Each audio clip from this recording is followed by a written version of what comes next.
Bueno, muchas gracias por invitarme. Gracias a Martín Simonetta, a la Fundación Atlas y por supuesto gracias a mis estimadísimos y brillantes compañeros de charla por compartir conmigo estas reflexiones. Me pidió Martín que hablara sobre la batalla cultural y los nuevos rostros de la vieja izquierda. Así que bueno, he tomado algunas ideas, algunos apuntes para compartir con ustedes. Espero que les resulte de interés y estar al nivel de mis compañeros, como estaba comentándoles. Lo primero que me gustaría hacer hincapié es a el tema de la izquierda. ¿Por qué? Porque me parece que frente a los fenómenos que estamos viviendo, acotar esta problemática a la izquierda, al concepto de izquierda, nos quedamos un poco cortos, no damos cuenta de lo enorme, profundo y poderoso que es el fenómeno liberticida que estamos viviendo. Entonces, no es que la izquierda política o la izquierda cultural no esté en esta acometida antiliberal, anticapitalista, sino que no está sola. ¿Y qué significa que no está sola? Me parece que es más eficiente hablar de que es una cuestión de élites. ¿Por qué? Porque las élites se encontraron en esta visión totalitarista, colectivista, buenista, un ecosistema al que se adaptaron y sobre el cual se manejan muy cómodas, ya saben cómo instrumentalizar esta forma de organización social. Entonces, todo proceso totalitario exige una colectivización. En consecuencia, me parece que cuando hablamos de batalla cultural, esto tendría que darse no contra la izquierda o no exclusivamente contra la izquierda, sino contra ese totalitarismo que es tan abarcativo, que es subyacente y que es mucho más poderoso que lo que simplemente conocemos o describimos como izquierda. Hay otra cuestión que me parece que también es como acotada, como que solamente analiza una parcialidad del problema, que es este mito que se ha hecho alrededor de la figura de Antonio Gramsci y posteriormente también alrededor de los miembros de la Escuela de Frankfurt.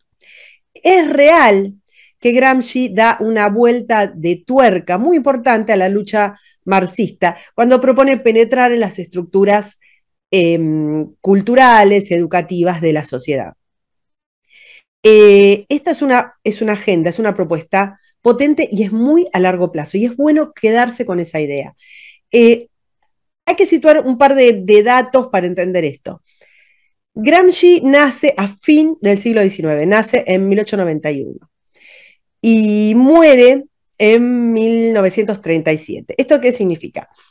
Que bueno, también es necesario destacar esto. Estamos hablando de un tipo cuya vida está marcada por el dolor, la enfermedad, el dolor físico permanente y luego el encierro.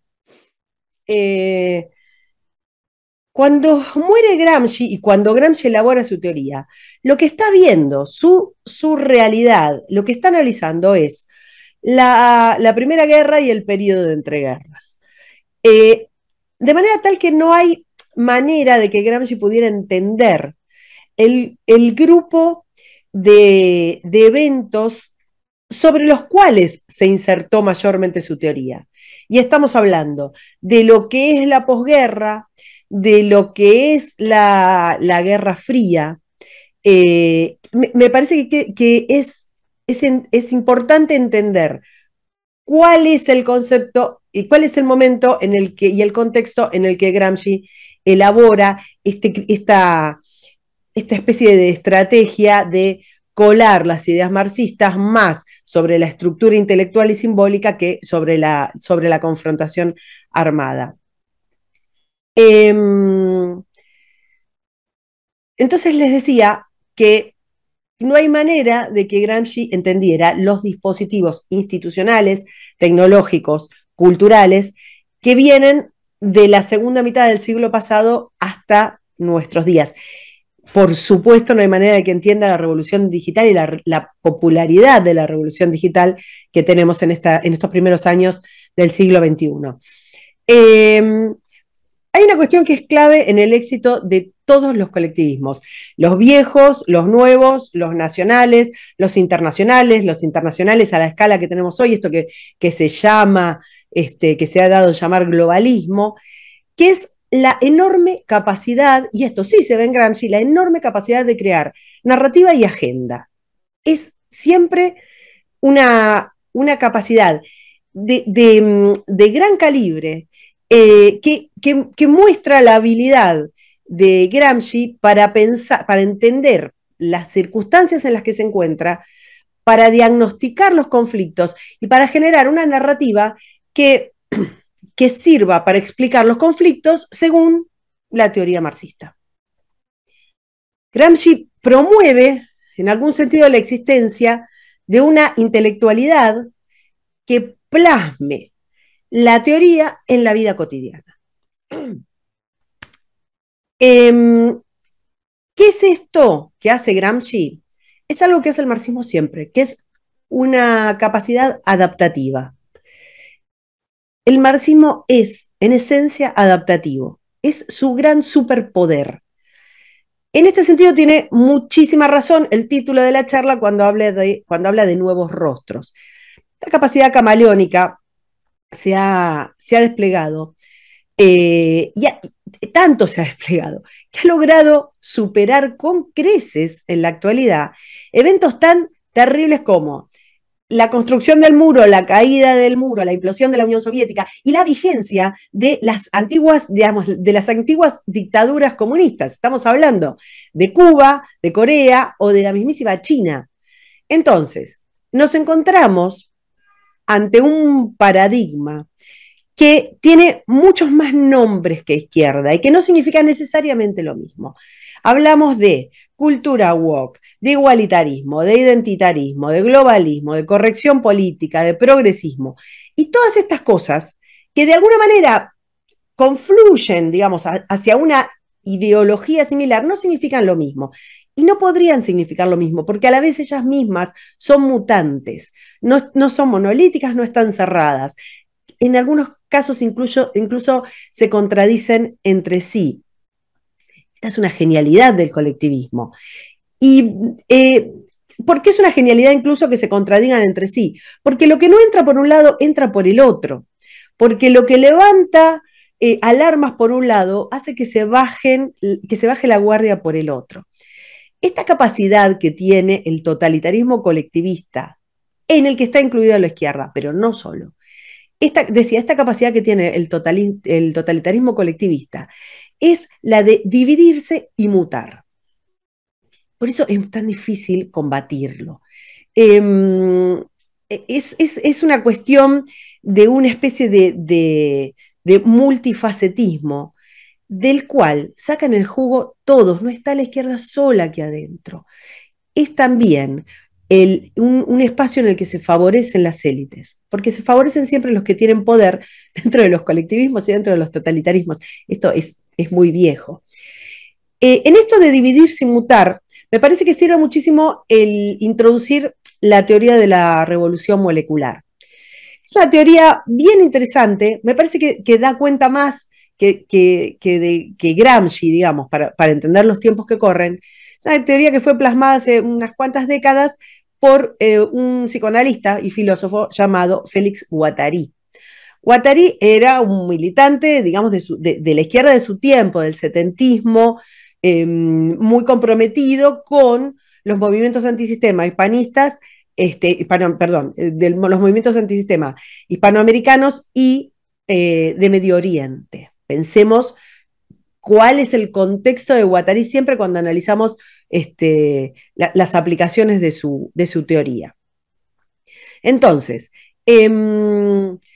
Guattari pensaba que la revolución molecular no estaba solamente acotada, ni siquiera le daba mucha importancia al discurso político y al ámbito político electoral, sino que tenía que estar en un plano mucho más pequeño que atañe a lo que él llamaba singularidades revolucionarias. Es decir, unidades mínimas que para él se convertían en máquinas deseantes. ¿Qué significa esto? Que eran frustraciones y deseos de unidades muy pequeñas en el marco social, de colectivismos casi singulares, pero que podían potencialmente destruir sistemas sociales.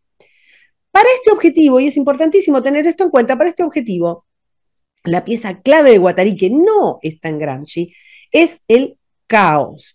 Lo que él decía, que él llamaba como el cese del flujo de normalidad.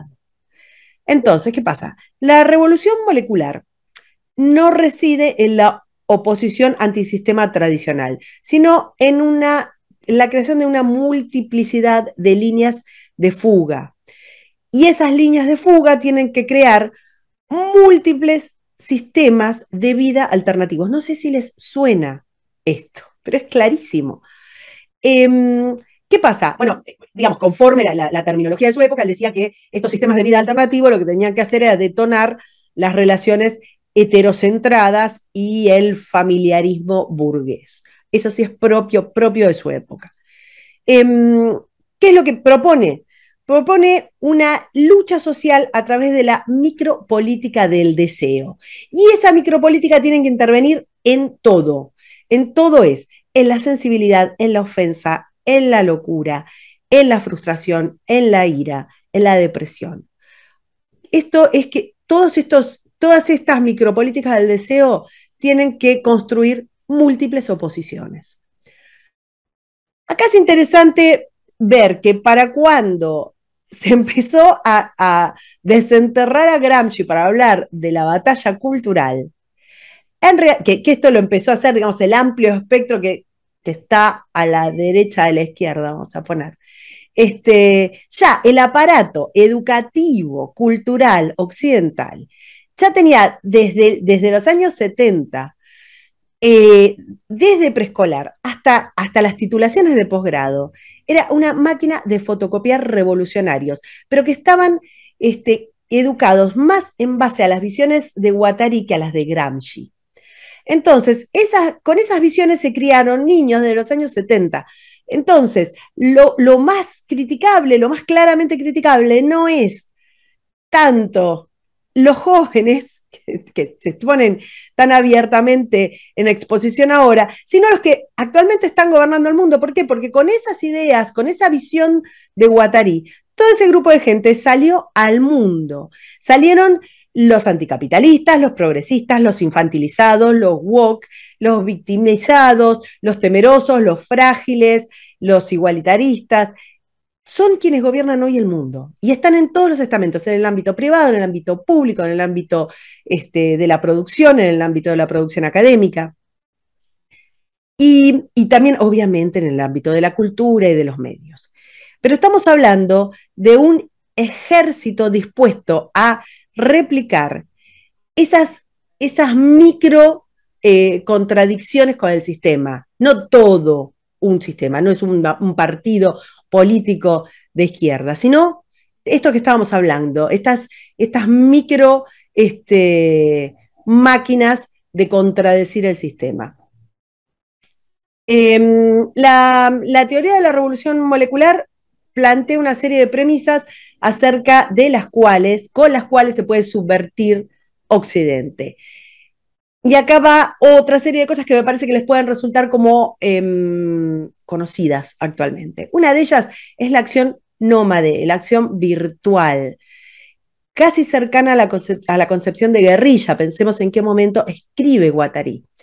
Entonces, hay una característica dominante de su propuesta y es la prescindencia de la jerarquía, de una sola jerarquía. ¿De qué habla? Habla de múltiples y continuos mutantes líderes. Se me ocurre un llamado de atención para los análisis desde la derecha, que tiene que ver con que hay mucho hombre de paja eh, que se plantea como el creador o el jefe de este colectivismo totalitarista que estamos analizando. como un malo superior. Me parece que cuando acotamos de vuelta a este tipo de análisis, nos estamos perdiendo lo grave y lo extendido del problema. Eh, por cierto, pueden ser muy desagradables personajes, yo qué sé, no sé, como Bill Gates o Klaus Schwab, pero y que son personajes que, por supuesto, como poderosos y como élites, se benefician del sistema. Pero eso no los convierte en el cerebro de todo esto. Esto es algo mucho más extendido, más antiguo y quizás por eso más inasible y más peligroso. La teoría molecular sirve bastante para analizar algunos fenómenos que se concatenan y se vuelven paralelos en los conflictos insurreccionales que estamos viendo y que hemos visto en los últimos tiempos. Hemos visto manifestaciones coordinadas en Chile, en Colombia, en Ecuador, en todas partes del mundo. ¿Y qué pasa? No siempre son diversos los actores, son diversos los detonantes, pero los métodos son muy similares, y incluso las estéticas, y por eso hablo de la subyacencia de esta cultura. Pero estamos hablando de nuevo de muchos microconflictos que vienen a reemplazar conflictos de clase o conflictos de soberanía o conflictos religiosos y por supuesto conflictos económicos. Se trata de expresiones de insurrección que no responden necesariamente ni abrevan todos a partidos políticos o a una sola ideología, sino a demandas de autonomía acéfala. Por eso es dable decir que no hay figuras que representen absolutamente todas, ni siquiera una sola de las partes de estas demandas. Por ejemplo, no todos los ecologistas se sienten representados o tienen el mismo punto de vista de Greta, por ejemplo. ¿Estamos? Ni todos los indigenistas se sientan representados, no sé, por John Esguala. La acefalía, esa cosa en permanente cambio, pero esa acefalía es una característica fundamental de la revolución molecular. Ahora bien, ni Guattari ni por supuesto Gramsci podrían haber ni siquiera imaginado el nivel de interconexión y de infantilización victimista que nosotros estamos viendo, que estamos viviendo. El principal factor, a mi juicio, que es como, digamos, como que llega a ser el colchón que sostiene todo esto que estamos describiendo, es el crecimiento desbordado, ya enloquecido, de eso que llamamos el estado de bienestar, ese estado paternalista. Porque son constructores de ejércitos de víctimas y de ofendidos que determinan agendas políticas, determinan agendas económicas y determinan, por supuesto, la cultura. No hay un solo aspecto de la vida privada de las personas que no esté actualmente intervenido por el Estado. Y eso es lo que hiper desarrolló esta cultura infantilizada. Estábamos hablando de representación de estos microcolectivos deseantes y demandantes. Me parece que es interesante dar un ejemplo sobre esto. Hubo hace unos años, prepandemia, manifestaciones multitudinarias mundiales, globales, concatenadas y coordinadas alrededor del 8M. Fue mucho más fácil para este tipo de accionar molecular juntar cientos de miles de mujeres en marchas feministas del 8M en todo el planeta sin un único líder y sin un solo partido político convocante. Los partidos iban como detrás de la movilización. Las mujeres que estaban allí convocadas no tenían ni todas las mismas demandas, ni todas la misma ideología, y posiblemente tuvieran más diferencias que coincidencias. Pero hubiera sido imposible para la izquierda política, incluso la izquierda intelectual, organizar e incluso gerenciar ese movimiento. Que sin embargo, unos pocos años después, derivó en un movimiento determinante de la cultura mundial que está presente en todos los aspectos. ¿Esto qué significa? La micropolítica actualmente, la micropolítica molecular funciona muchísimo más que la macropolítica. Em, ¿Qué pasa con nuestro sistema capitalista, con nuestro sistema occidental, con nuestra cultura liberal que vemos atacada? Por qué no se alerta ante esto? ¿Por qué no reacciona? Bueno, me parece que hay una explicación de vieja data, y es que las élites siempre creen que no les va a pasar. Y esto pasa en todas las revoluciones. Siempre creen que no les va a tocar. Y esto tiene sentido porque rara vez la alteración de los parámetros sociales interfiere directamente con las élites. Esto no es siempre, todas las revoluciones llegan a cortarle la cabeza a María Antonieta. Entonces tiene sentido que las élites no, no reaccionen y que el sistema no se alerte en consecuencia. Además, las luchas moleculares, estas máquinas deseantes, son muy fácilmente asimilables dentro de los esquemas de las élites, porque son luchas que no cuestionan el modelo de intervención, que no cuestionan el modelo de extracción, que no cuestionan la fiscalidad ruinosa. Las élites le conceden ciertas batallas que para ellos son inocuas, el lenguaje inclusivo, el cupo trans en el empleo estatal, por ejemplo. Y a cambio, se produce un consorcio muy sólido de defensa del sistema de intervención estatal.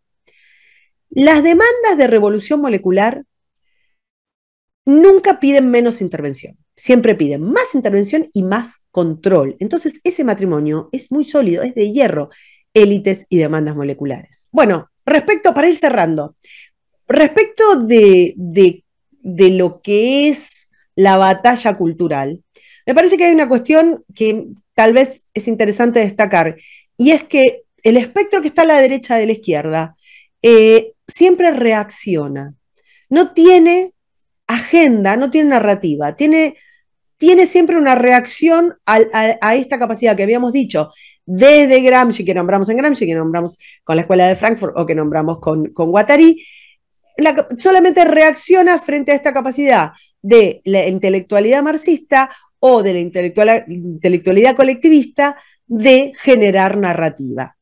Yo creo que este factor reactivo algunas veces puede llegar a autocaricaturizarse. Muchas veces se vuelve adanista y pretende reaccionar volviendo a un pretérito tiempo que le parece más dorado, o muy atrás, o por lo menos pre-cultura woke, o pre-globalismo. Me parece que eso no tiene en consideración que de aquellos polvos, estos lodos, que de algún lado viene todo esto. Vuelvo a insistir, acá el problema no son los jóvenes, acá el problema los que están gobernando el mundo, los que pusieron, los que permitieron esta permeada del totalitarismo colectivista, son quienes están gobernando el mundo hoy, los que fueron jóvenes en los 70, en los 80. Entonces decía, me parece a mí que algunas veces esta reacción hace que la crítica al totalitarismo woke, al totalitarismo colectivista, estos nuevos rostros, en general, en lugar de pedir, digamos, de ir a demandar la libertad, lo que demandan son cadenas para otros. ¿Cuál es el precio de emprender este camino del que estoy hablando, el de la reacción, en lugar de generar una narrativa nueva? Bueno, como hemos visto, entrar a jugar en el tablero del colectivismo, del totalitarismo, con reglas de juego que acabamos de ver que son mutantes, que son cambiantes, es un planteamiento para mi punto de vista conformista. ¿Por qué? Porque trata de compatibilizar el totalitarismo molecular con el liberalismo. Y esto trata de encontrar, digamos, esto es un fracaso de movida, trata de encontrar en el colectivismo buenista un justo medio, una moderación, concediendo una parte y dando por bueno, aunque más no sea un porcentaje de la narrativa, de esta narrativa creada, que vemos de dónde viene.